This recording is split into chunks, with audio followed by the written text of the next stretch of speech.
My family threw a huge party for my sister. On my graduation day, I ate cold leftovers alone, moved out silently, and rebuilt my life. Years later, they reached out for help, and I set strict boundaries. I'm 26, and I want to tell you about the day I realized I was invisible to the people who were supposed to love me the most. Not invisible like a superpower, which honestly would have been kind of cool. Invisible like you could be standing in the middle of the room, talking, breathing, existing, and no one would even glance in your direction. That kind of invisible. The kind that makes you wonder if maybe you're the problem. Spoiler alert, I wasn't. Let me back up a little. I grew up in a mid-sized town in North Carolina, the kind of place where everyone goes to the same 3 restaurants and pretends the barbecue spot on Elm Street is a hidden gem, even though the parking lot is always full. My family was what most people would call normal from the outside. Dad worked in commercial insurance. Mom was a part-time office manager at a dental practice. And then there was me and my younger sister, Elise.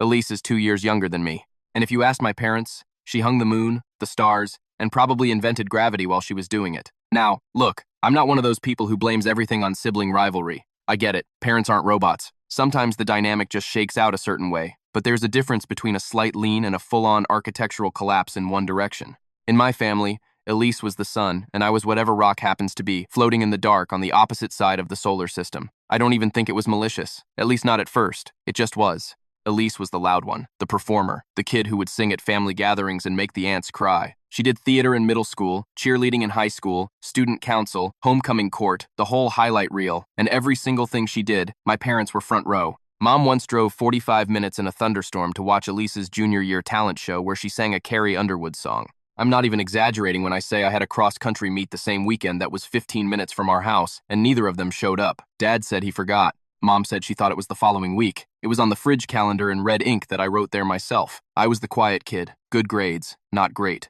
Ran track, played a little guitar, kept to myself mostly.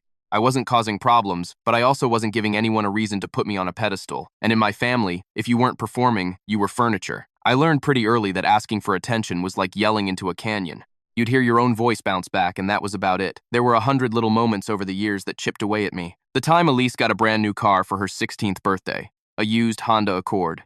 Nothing crazy, but still.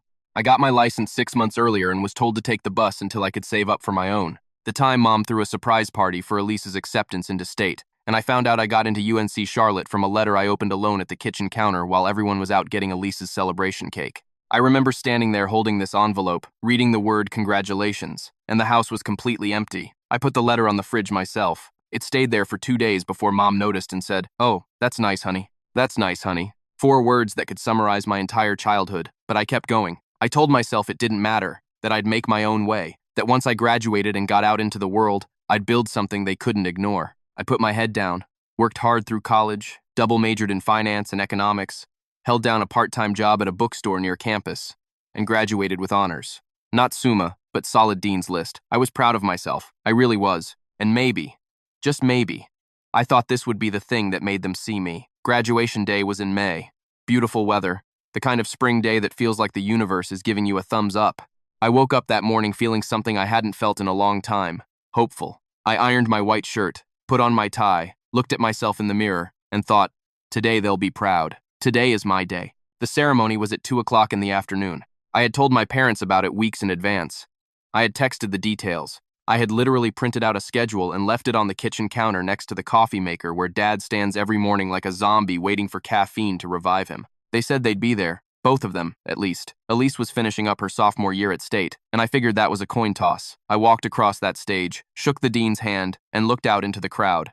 I scanned the rows looking for my parents. I figured maybe they were in the back, or maybe they were running late, or maybe Dad parked in the wrong lot because the man has the directional sense of a confused pigeon. I told myself a dozen little stories to explain the empty feeling in my chest. They weren't there. I found out later what happened. And honestly, this is where the story starts to go from sad to something else entirely. While I was walking across a stage in a cap and gown, collecting a degree I'd worked for years for, my parents were at home throwing a party for Elise. She had been named vice president of her sorority, and apparently that warranted a full backyard celebration with streamers, a cake from that fancy bakery downtown, and about 20 of her friends. I drove home after the ceremony, still in my gown because I didn't want to change in a parking garage like some kind of graduation gremlin. I pulled into the driveway, and the first thing I noticed was the cars. There were cars everywhere. For a second, I thought, oh my God, they threw me a surprise party. My heart actually lifted. I felt this rush of warmth, this split second of believing that maybe I'd been wrong about everything, that maybe they really did care, and this was their way of making up for not being at the ceremony. I walked through the front door, and the house was empty. I could hear music and laughter coming from the backyard. I walked through the kitchen and saw it. Streamers on the back porch, a banner that said, "Congrats, Elise," in pink and gold letters. A table full of food. My mom laughing with Elise's friends. My dad flipping burgers at the grill, wearing that stupid apron that says Grill Sergeant that he thinks is hilarious. Nobody even turned around when I opened the back door. I stood there for maybe 10 seconds, which doesn't sound like a long time. But when you're standing in your graduation gown, watching your family celebrate your sister's sorority title while your degree is still warm in your hands, 10 seconds feels like an hour. I turned around, went inside, and found a note on the counter. It was in my mom's handwriting. It said, "Noah, leftovers in the fridge. Elise had big news. Congrats on your ceremony. Love, Mom. Congrats on your ceremony." Like I just came back from a dentist appointment. I opened the fridge. There was a plate of potato salad wrapped in foil and a couple pieces of cold fried chicken. I sat at the kitchen table, still in my cap and gown, and ate alone. I could hear them outside. The laughter, the music, Elise's voice doing that thing she does where she tells a story and makes it sound like the most exciting thing that's ever happened. I sat there chewing cold chicken and staring at the wall, and something inside me just clicked off. Not anger, not sadness, just nothing. Like someone found the fuse box of my emotions and flipped every switch to off. I finished eating, washed my plate, went upstairs and sat on my bed for a very long time. The next morning, I was gone. I need to rewind a little bit before I tell you about the morning I left, because I want you to understand that graduation day wasn't a one-off. It was the final domino in a line that had been building for years. That note on the counter, the cold chicken, the empty seat at my ceremony, those weren't accidents. They were a pattern. And I'd been ignoring the pattern because admitting the truth was scarier than pretending everything was fine. I'm not going to catalog every single moment, but I need you to understand the weight I was carrying that night. The graduation wasn't isolated. It was the final entry in a ledger that had been filling up for years. Every missed game, every brushed-off accomplishment, every time they couldn't help with my tuition because they were paying for Elise's sorority dues and meal plan upgrade. All of it was sitting on my chest when I ate that cold chicken. That note on the counter wasn't just a note. It was a summary of my entire existence in that house. So the morning after graduation, I packed a bag. Not everything, just what mattered. Clothes, my laptop, a few books, the letter from UNC Charlotte that I pulled off the fridge, and a photo of my grandmother, my dad's mother, who passed when I was 17. She was the only person in my family who ever made me feel like I was worth paying attention to. She used to call me her quiet storm and said that still waters run the deepest. I missed her every single day. I didn't leave a note. I know that sounds harsh, and maybe it was, but I figured, what's the point? They'd left me a note about leftovers while throwing a party in the backyard. If a note was good enough for my college graduation, then no note was good enough for my departure. Fair is fair. I drove to the apartment I'd already signed a lease on 3 weeks earlier. I'd been planning this. See, not the dramatic exit, but the move. I had a job lined up at a financial services firm downtown. Entry level, nothing glamorous, but it was a start. The apartment was a tiny one-bedroom above a laundromat, and it smelled vaguely like fabric softener at all hours, which honestly was kind of soothing. I set my bag on the floor, sat on the mattress I'd bought off a guy on the internet for $80, and breathed. For the first time in my life, I was alone in a place that was mine, and the silence didn't hurt. It took my parents 2 full days to notice I was gone. 2 days. Let that sink in. Their 22-year-old son, who had just graduated from college, packed up and left, and it took 48 hours for anyone to realize the room upstairs was empty. Mom texted me on a Tuesday evening. Not called, texted. It said, "Hey, where are you? Elise wants to borrow your charger." Not, "Are you okay?" Not, "We noticed you left. Elise wants to borrow your charger." I stared at that text for a long time. Then I typed back, "Moved out. Don't need the charger anymore. She can have it." And I turned off my phone. The calls started the next day. Mom first, then Dad, then Mom again. I let them all go to voicemail. Dad's first message was casual, almost confused, like he couldn't process that I'd done something without running it by them first. "Hey, bud, your mom says you moved out. That's kind of sudden. Give us a call when you get a chance. No urgency, no concern, just mild inconvenience." Mom's voicemail was a little more emotional, but not in the way you'd hope. "Noah, this is really inconsiderate. You didn't even tell us you were leaving. Your father and I are worried." "Worried?" "Right. They were worried the way you're worried when you can't find the TV remote. Mildly annoyed and pretty sure it'll turn up eventually." I didn't call back. Not that day. Not that week. I know some of you are thinking that's cold, and maybe it is. But I want you to consider what it feels like to spend your entire life trying to earn a spot in your own family and being told in 1,000 small ways that the spot doesn't exist. At some point, you stop knocking on a door that was never going to open. About a week after I moved out, Elise texted me. This one actually stung a little because Elise and I weren't enemies. We weren't close either, but she wasn't cruel the way the situation was.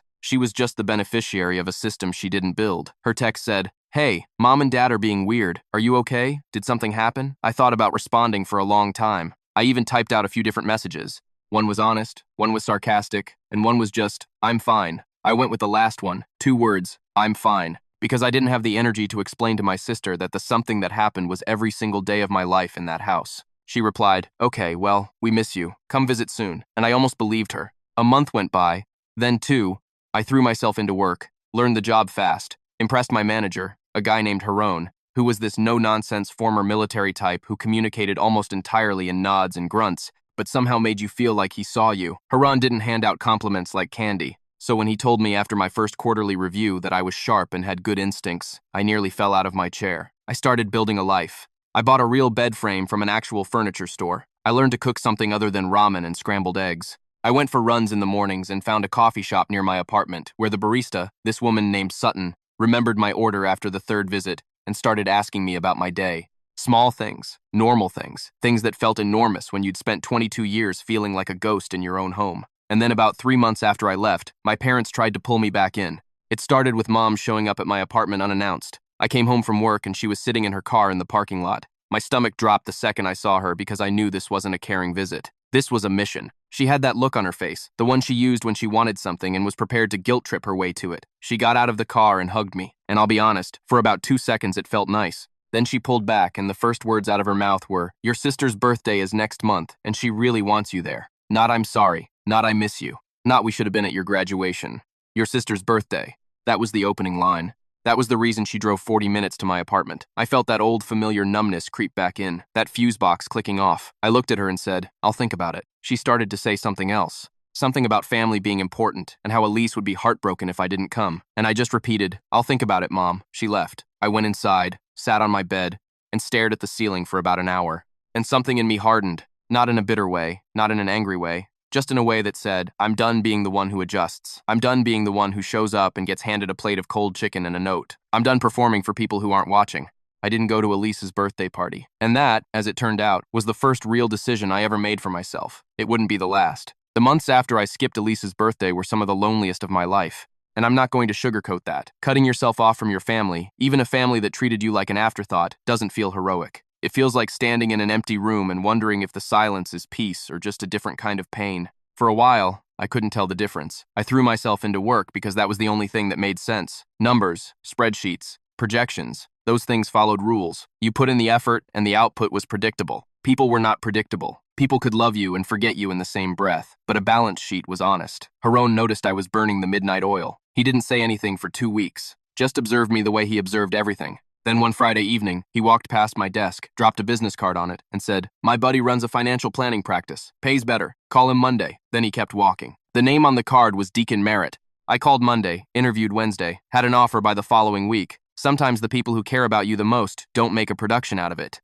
They just quietly open a door and let you decide whether to walk through it. Deacon was the opposite of Haron in every way. He was loud, expressive, told stories that went on for 15 minutes, and somehow circled back to the point right when you thought he'd lost it completely. He was in his mid-50s, had this booming laugh, and ran his practice like a family dinner. Everyone talked, everyone contributed, and if you had a bad idea, he'd tell you it was a bad idea, while simultaneously making you feel smart for having an idea at all. I'd never met anyone like him. The job was a massive step up. I was analyzing portfolios, building financial models, meeting with clients. Deacon saw something in me early on and started giving me more responsibility than my title warranted. After about 4 months, he pulled me into his office and said, "Noah, you've got something most people in this industry don't have. You listen. You actually hear what people are saying.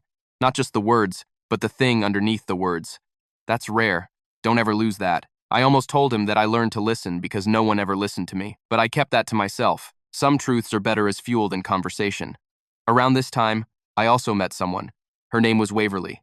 And before you ask, yes, that's her real name. And yes, she's heard every joke about it. She was a graphic designer who worked in the building next to mine, and we kept ending up at the same coffee shop at the same time. Sutton, the barista, actually introduced us. She said, "You two are my most dependable customers, and you both look like you could use a friend," which was simultaneously the most forward and most accurate thing anyone had ever said to me. Waverly was funny in a quiet way. The kind of person who'd say something devastating under her breath and then just sip her coffee like she hadn't just ended someone. She was smart, independent, and had this way of looking at you when you were talking that made you feel like the only person in the room, which if you've been following my story, you know was exactly the thing I'd been starving for my entire life. We started dating about 2 months after we met. I told her about my family early on because I didn't want to build something on a cracked foundation. She listened to the whole thing without interrupting, which is harder than it sounds when someone's telling you their parents forgot they existed. When I finished, she was quiet for a minute. Then she said, "You know you deserved better, right?" Like, not in a motivational poster way. In a factual, objective, this is how decent people behave. Way. I don't think I'd ever heard anyone say that to me before. Not like that. Not so plainly. Meanwhile, my career was accelerating. Deacon started bringing me to client meetings as a partner, not just an analyst. I was managing accounts, building relationships with clients who had real money and real trust in our firm. My income jumped significantly within my first year there. I paid off the rest of my student loans in one aggressive push. I moved out of the apartment above the laundromat and into a proper one-bedroom with actual counter space and windows that didn't rattle when the wind blew. I started running again, too. Not competitively, but for myself. Every morning, 5:30, rain or shine. There's something about choosing to be alone that feels completely different from being made to feel alone. One is freedom. The other is a cage. About 9 months after graduation, I got a call from Elise. I almost didn't answer, but something in me said to pick up. She sounded different, quieter, less performative. She said, "Noah, I need to talk to you about something, and I need you to actually hear me out." I said, "Okay." She told me that things at home had changed since I left. Not in a dramatic everything fell apart way, but in a slow, uncomfortable way. Mom and Dad argued more. Dad had gotten quieter, spent more time in the garage. Mom was drinking wine every night instead of just on weekends and making passive-aggressive comments about how both her kids abandoned her, which was rich considering I was the one who'd been abandoned long before I ever walked out the door. Elise said something that caught me off guard. She said, "I know they treated you differently. I always knew, even when I pretended I didn't. I just didn't know how to fix it without losing what I had." That hit me in a place I didn't know was still tender. My little sister had watched me be ignored for 22 years and stayed quiet because speaking up might have cost her her spot in the sun. I didn't blame her. Not really. She was a kid, too, operating in the same messed-up system I was. But hearing her admit it out loud did something to me. It validated 22 years of wondering if I was crazy, if I was imagining things, if maybe I really was just being too sensitive like Mom always implied. I told Elise I appreciated her calling. I told her I wasn't angry at her. I told her that I needed more time and that I wasn't ready to come back to the family dinner table and pretend everything was fine just because the holidays were coming up. She said she understood, and to her credit, she didn't push. Time kept moving. My second year at the firm, Deacon made me a junior partner. I was 24, the youngest person he'd ever promoted to that position. He threw a small celebration at the office, just the team and a cake from the bakery down the street. And when he stood up to say a few words, he called me the future of this firm, and I had to stare very hard at the ceiling to keep myself together. Waverly was there too. She brought me a card that said, "Congratulations on being important." She brought me some. On the front and on the inside, she'd written, "You always were. Now everyone else is catching up." I kept that card. I still have it. I was building a life that looked nothing like the one I'd left behind. I had a partner who saw me, a mentor who believed in me, a career that was growing faster than I'd ever imagined, and a sense of self-worth that I'd constructed brick by brick from the ground up. Nobody handed me any of it. Nobody threw me a party or bought me a car or posted about my accomplishments with 3 exclamation points and a heart emoji. I built it all myself in the quiet the way I'd always done everything. And I was happy. Actually, genuinely happy. Not performing happiness, not convincing myself I should be happy, just happy. The real kind, the kind that doesn't need an audience, which is of course exactly when my father decided to call. 12 months after graduation. 12 months of silence from the man who couldn't be bothered to watch me walk across the stage. 12 months. And then my phone buzzed with a voicemail from a number I hadn't deleted but had stopped looking for. Dad left a voicemail. 1 minute and 43 seconds. I saw the notification, stared at it for a long time, and set the phone face down on the counter. I haven't played it. I know what you're thinking. Play the voicemail. "Noah, what are you, a monster?" "It's your dad." Just listen to it, and I get it. I really do. If this were someone else's story, I'd probably be in the comments saying the same thing. But here's the thing about being the kid who was never enough. Every gesture from the people who hurt you feels like a trap, not because they're necessarily trying to trap you, but because your entire nervous system has been trained to expect disappointment. Every olive branch looks like it might be a stick. So, I left the voicemail unplayed. Not as a power move, not as revenge. I just wasn't ready. I needed to sit with it to figure out if listening to my father's voice would pull me backward into the version of myself I'd spent a year escaping. Waverly told me to take my time. And Deacon, who I'd opened up to a little about my family, said something that stuck with me. He said, "Noah, you don't owe anyone access to your peace. Not even your parents, especially not the ones who never gave you any. Life kept moving. The firm was growing. And so was my role in it.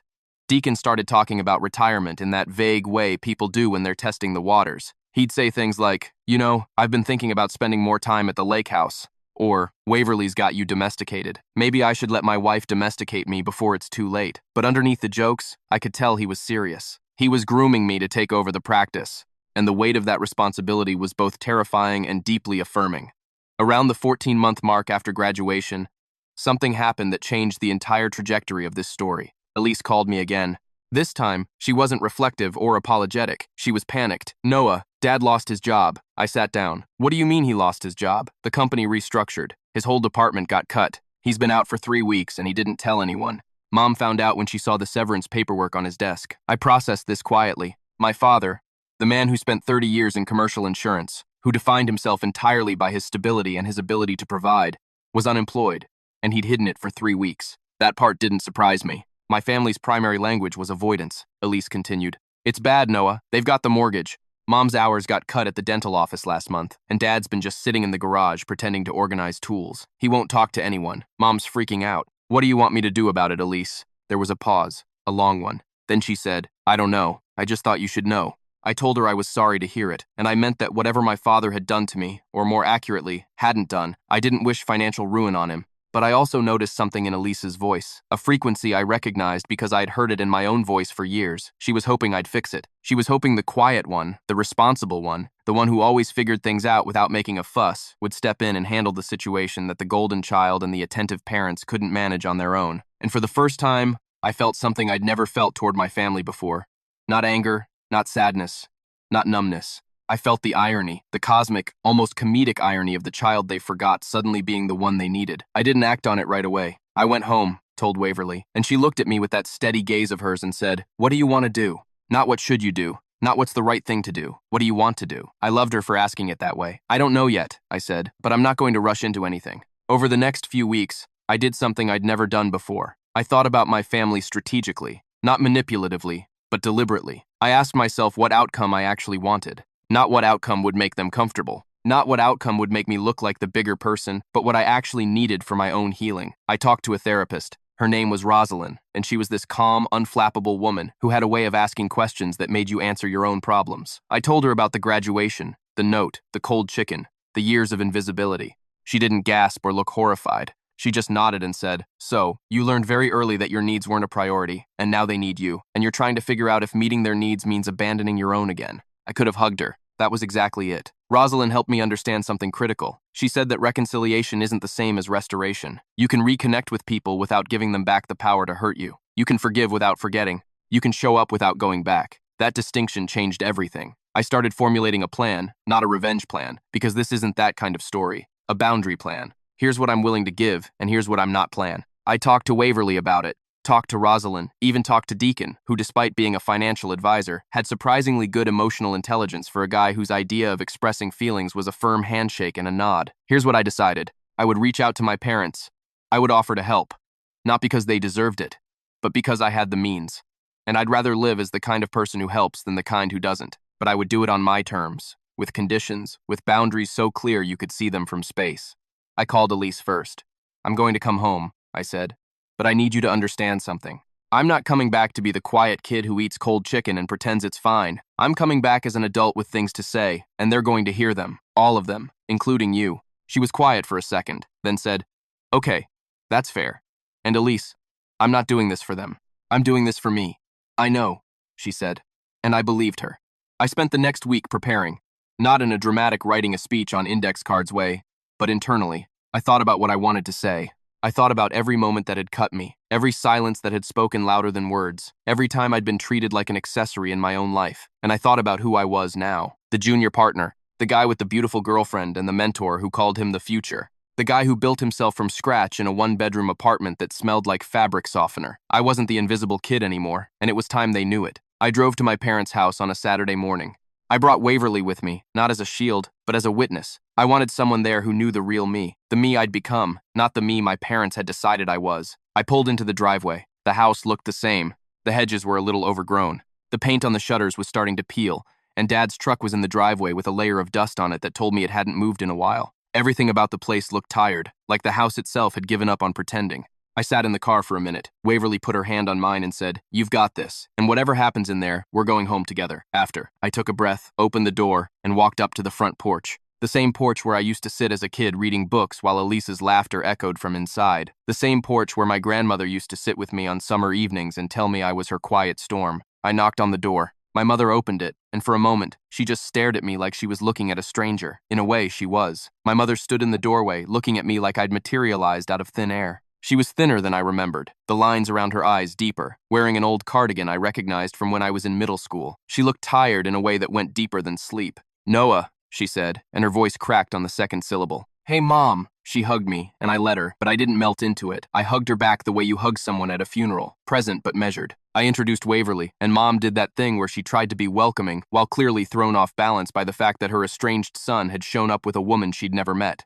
The house smelled the same. Coffee and that lavender thing Mom used to spray on the curtains, but it felt different, quieter, smaller. The backyard where they'd thrown Elise's party was visible through the kitchen window, and I looked at it the way you'd look at a crime scene, calmly, but aware of everything. Dad was in the living room. He stood up when I walked in, and the first thing I noticed was that he'd aged badly. Not gradually, but the way people age when something inside them breaks. He'd lost weight, his hair was grayer, and his eyes had a hollowed-out quality I recognized from my own worst days. "Son," he said. "Dad." We didn't hug. We just stood there. Two men separated by about 8 feet and 22 years of things that should have been said, but weren't. Elise arrived about 10 minutes later. She hugged me tight and whispered, "Thank you for coming." Then she met Waverly and immediately said, "Oh, thank God. You look like a normal person." I was worried he'd show up with someone who also reads financial reports for fun. Waverly laughed. I almost did too. We sat down in the living room, and for a few minutes nobody said anything meaningful. Mom offered coffee. Dad talked about the weather. It was the most painfully familiar scene of my life. Everyone performing normalcy while an elephant the size of a freight train sat in the room. So I addressed the elephant. I didn't come here for small talk. I said my voice was calm, steady. I practiced this with Rosalind. Not the words, but the tone. She told me to speak from my chest, not my throat, to say what I meant without apologizing for meaning it. Everyone went quiet. I came here because Elise told me about Dad's job and I want to help. But before we talk about that, there are some things I need to say, and I need you to actually hear them, not nod and change the subject. Not tell me I'm being too sensitive. Hear them. Mom opened her mouth and I held up my hand. "Please just let me talk." I took a breath and started. Graduation day, May 17th. I walked across a stage and collected a degree I worked 4 years for while holding down a job and paying my own way. Neither of you were there. You were in the backyard throwing a party for Elise because she was named vice president of her sorority. When I came home, still in my cap and gown, there was a note on the counter that said leftovers in the fridge. I ate cold chicken alone at the kitchen table while I could hear you laughing outside. Mom's face crumbled. Dad stared at the floor. That wasn't the first time. That was the last time. The last in a line that goes back as far as I can remember. The car Elise got that I didn't. The dinners for her achievements while mine got a "that's nice, honey." The acceptance letter I put on the fridge myself that took 2 days for anyone to notice. Elise was crying quietly. I didn't look at her because I knew if I did, I'd lose my composure. I'm not saying you're bad people. I'm not saying you didn't love me. I'm saying you didn't see me. And there's a difference between not loving someone and not seeing them. But the damage feels pretty much the same when you're the one who's invisible. The room was so quiet, I could hear the clock on the mantel ticking. Dad spoke first. His voice was rough, like he'd been swallowing sandpaper.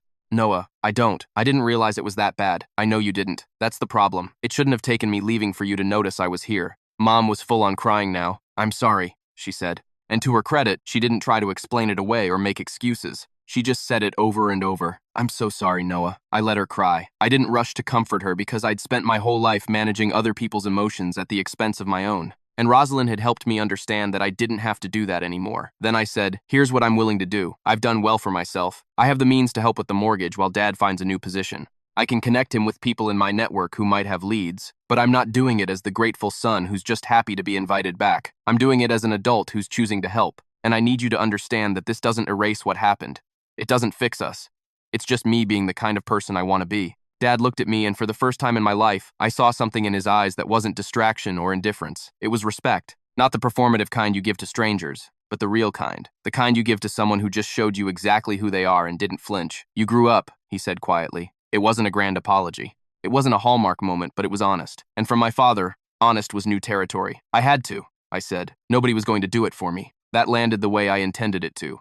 Not as a weapon, but as a fact. A simple, irrefutable fact. We talked for another hour. Some of it was productive logistics about the mortgage, job leads for Dad. Some of it was hard. Mom trying to explain without excusing. Elise admitting she'd known and stayed quiet. Dad struggling to articulate feelings he'd apparently never been taught to have. It wasn't a movie scene. Nobody delivered a monologue that fixed everything. It was messy and uncomfortable and incomplete, which is exactly what real healing looks like. Before I left, Dad walked me to the car. He stood there with his hands in his pockets and said, "That voicemail I left you, did you ever listen to it?" "No." He nodded. "It wasn't a good message. I didn't say the right things. I never know how to say the right things with you. And that's my fault." That was the closest my father had ever come to a real apology. "Maybe someday you can try again," I said in person. He looked at me with wet eyes and nodded. Waverly and I drove home in silence. She held my hand the entire way. When we parked, she said, "How do you feel?" I thought about it. "Light," I said. "I feel light. That was a year ago. Here's where things stand now." Dad found a new job through a contact Deacon connected him with. Smaller firm, steady work. Mom started seeing a therapist, which shocked everyone, including Mom. Elise and I talk regularly now. Real conversations, not surface-level pleasantries. She actually asked me for career advice last month, which was a first. My parents and I aren't fixed. We're not a sitcom family that hugged it out over pie. We're a work in progress. But the difference is that I'm no longer performing for their approval. I show up when I choose to on terms I set, and I leave when I need to. Deacon officially retired last month. He handed me the keys to the practice, and I'm not ashamed to say we both got a little emotional about it. I'm 27 years old, and I run my own wealth management firm. Let me say that again because I still can't quite believe it. Waverly and I moved in together. She hung a framed print in the hallway that says, "Still waters run deep," and every time I walk past it, I think of my grandmother. I still haven't played that voicemail. I probably never will. It belongs to a version of me and a version of my father that don't exist anymore. Whatever he said in those 1 minute and 43 seconds, it was said to a boy who was invisible. I'm not that boy anymore. And the next time my father has something to say to me, I want him to say it to the man I've become. Face to face, out loud, where I can see his eyes and know he means it. I'm Noah. I'm 27. I run a firm.